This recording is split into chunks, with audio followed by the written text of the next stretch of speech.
Welcome to the World Golf Report presented by the Canadian Tour, where tomorrow's champions are today. Canadian Tour alumnus and 1993 Canadian PGA champion Steve Stricker was victorious at the Memorial last week on the PGA Tour. The PGA Tour now heads to Memphis to play the St. Jude Classic, where Lee Westwood looks to defend his title leading up to the U.S. Open.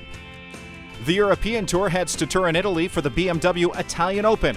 Frederick Anderson Head will look to hold off young Italian stalwarts Francesco Molinari and Matteo Manassero. The Canadian Tour continues its western swing after a great week at the Times Colonist Island Savings Open. The Tour heads to Kamloops, BC for the inaugural Western Championship at Rivershore Golf Links. Coming up next on the World Golf Report, highlights from the 2011 Times Colonist Island Savings Open. This segment brought to you by Victoria Tourism.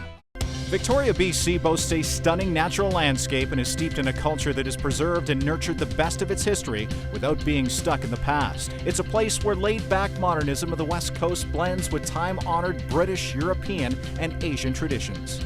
156 players teed it up last week at Uplands Golf Club in the Oak Bay area of Victoria.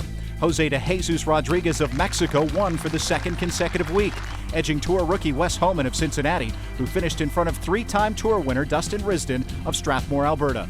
Rodriguez joins the likes of PGA Tour winners Tim Clark and Kirk Triplett as players on the Canadian Tour with consecutive wins and will try to become the first player in history to win 3 in a row at the Western Championship.